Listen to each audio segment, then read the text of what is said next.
Você treina, mas a balança não se mexe? O que será que pode estar acontecendo? Pode ser que você não esteja treinando adequadamente. Hoje nós sabemos que exercício físico regular, ele previne doenças crônicas e mantém massa muscular, mas ele não vai fazer com que você emagreça, a não ser que você tenha uma estratégia para de fato emagrecer. Antes acreditávamos que dietas restritivas e treino aeróbico eram ideais para o emagrecimento, mas hoje nós sabemos que quanto maior tempo o paciente fica em dieta restritiva, pior e maior é o reganho de peso desse paciente em tratamento. Então, a dieta restritiva, no primeiro momento, ela pode ser uma estratégia. Normalmente, nós fazemos um plano que o paciente desinflama. E o que é isso? Não adianta jogarmos semente num terreno que está cheio de plantas e ervas daninhas. Precisamos retirar essas ervas e depois plantar. Como nós fazemos isso em relação ao emagrecimento? Fazemos uma dieta, sim, anti-inflamatória, restritiva ao paciente. Porém, dietas restritivas a longo prazo tendem a ser fadadas ao insucesso. Por quê? Porque em algum momento o paciente quer voltar à vida normal e ele vai voltar a comer as coisas que ele comia e por conta do tempo que ele ficou restrito a esse alimento, comer muito mais. Lembrando que o corpo, quando está em dieta restritiva, ele entende que está no modo metabolismo baixo e ele precisa sobreviver a essa pouca caloria, essa pouca dieta. E como ele faz isso? Ele armazena gordura. E quando ele come, quando ele volta a comer novamente, ele vai armazenar muito mais caloria porque ele entende que em algum momento vai precisar de energia, visto que ele ficou em dieta restritiva por muito tempo. Vocês conseguiram entender? Então, dessa maneira, a gente não pode ficar com um paciente em emagrecimento com uma dieta restritiva por muito tempo.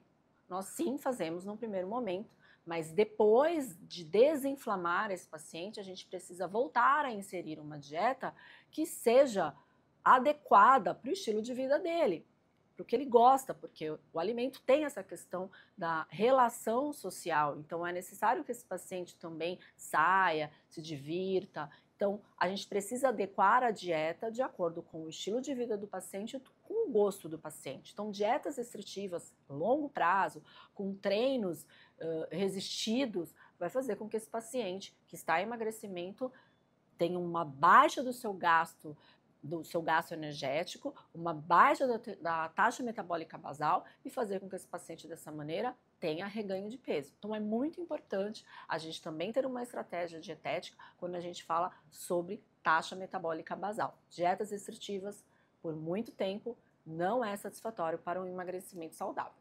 Vamos falar um pouco sobre a verdade do que e como que queima gordura. Primeiro, eu quero explicar para vocês o que é taxa metabólica basal. Quando a gente pede bioimpedância, existe esse TMB, que é taxa metabólica basal. Ela é importante, a bioimpedância é importante? Ela é importante porque ela nos dá um parâmetro de como o paciente está e de como ele vai evoluir. Mas se você não tiver a bioimpedância, por exemplo, no atendimento online, quando o paciente mora fora e não tem opção de fazer bioimpedância, não tem problema.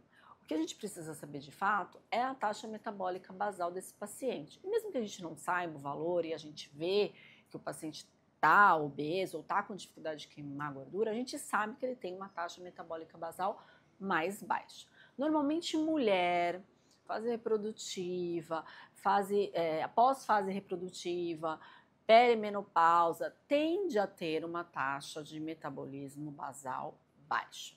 E o que é isso? É quanto você gasta de energia em repouso. Então aqui, parada, para falar, para respirar, eu estou usando de todos os meus sistemas, sistema respiratório, sistema cardiovascular, e isso tudo, para que isso tudo funcione, precisa de um gasto de energia. Normalmente, como eu falei, mulher tende a ter uma taxa metabólica basal mais baixa. A questão é, mas eu vou para a academia. Quanto tempo você fica na academia? Por mais que você vá de manhã, você vá à tarde, vá 2 horas na academia, quantas horas tem um dia? Né? 24 horas. E você passa 2 na academia, quanto desse tempo é o tempo de 24 horas num dia? Muito pouco. Então você precisa descobrir outra maneira, você não, eu. Preciso te ajudar a gastar energia em repouso. Vou dar um exemplo, fazer uma comparação para que você entenda o que eu estou dizendo sobre taxa metabólica basal. O que gasta mais energia? Um ventilador em movimento ou o ar-condicionado parado? O ar-condicionado parado. E como ele faz para gastar mais energia? Ele esquenta. O ventilador não. Ele vai refrescar, mas ele vai se movimentar. Então a gente precisa ser um ar-condicionado que vai conseguir resfriar o ambiente, esquentando, porém gastando mais energia. E é isso que a gente precisa, gastar energia em repouso. Então, sentado, como eu posso gastar mais energia? A gente precisa de estratégias essas que vão fazer com que seu corpo automaticamente precise esquentar e gastar energia. Um exemplo disso é o frio. Então, hoje a gente sabe que o corpo, quando é resfriado, ele precisa esquentar para chegar numa temperatura basal, que é entre 35,5, 36 graus, 37 graus. Quando a gente tem hábito de se expor ao frio com uma banheira de gelo somente, que a gente vai conseguir aumentar a nossa taxa metabólica basal, a gente precisa expor o nosso corpo a temperaturas mais baixas por um período para que ele entenda que ele precisa aumentar a temperatura para que ele consiga se esquentar. E isso acontece depois de um tempo que você é exposto ao frio. Então, quando eu falo isso para o paciente, normalmente o paciente, não gosta de frio, não quero ficar no frio. Por quê? Porque a gente tem uma tendência a não querer sair da nossa zona de conforto, né? E o frio, ele muitas vezes pode ser desafiador para o paciente, mas isso é questão de adaptação. Então, normalmente eu falo para o paciente, toma um banho, principalmente pós-atividade física, que você está com calor, até morno. Quando terminar o banho, coloca no gelado. E você vai se adaptando assim, tomando cada vez mais banho gelado, até o momento que o frio já não é tão desafiador para você.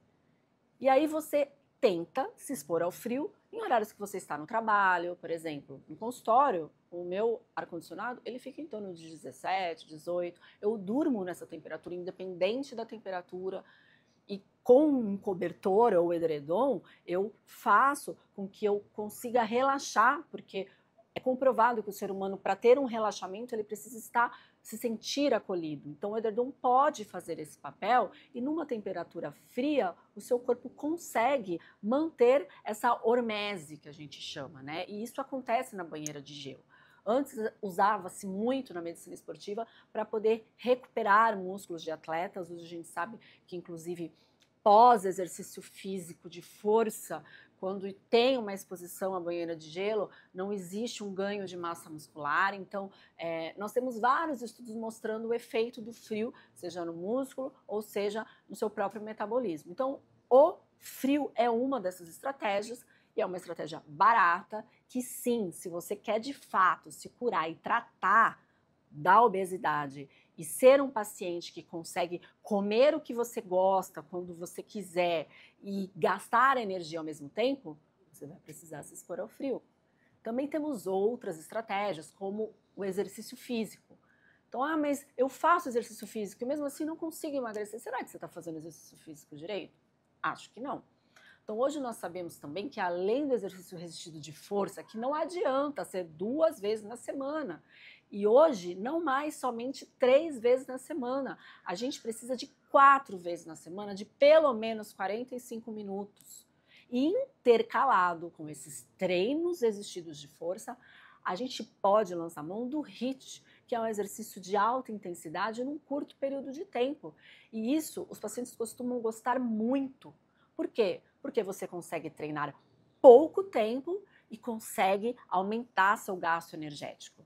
Então, fazer com que o seu corpo não se adapte a certos exercícios. Então, quando o paciente chega para mim e fala, eu estou treinando, mas não estou suando, não está cansando, é porque ele não está fazendo um treino efetivo. É preciso que exista um cansaço, é preciso que você não aguente mais ou que esteja desafiador para você de estar tendo um bom resultado desse exercício. Então, o frio, o treino resistido com o exercício de HIIT, isso é fácil você adaptar na vida do paciente por conta do curto período, e também estratégias alimentares. Estratégias alimentares com alimentos que são termogênicos e que vão aumentar a energia e a queima calórica também pode ser uma estratégia para a gente conseguir queimar gordura em repouso. Então você que quer emagrecer, está treinando e não está conseguindo, reveja essa estratégia. Essas estratégias que eu te falei pode sim mudar o caminho do emagrecimento. Você não precisa fazer mais atividade, você precisa fazer o certo. É preciso ter uma estratégia, um médico que te oriente e um personal que nem ele passe o treino certo, mas um personal que entenda e passe para ele o que precisa ser feito para que você consiga um emagrecimento saudável e duradouro.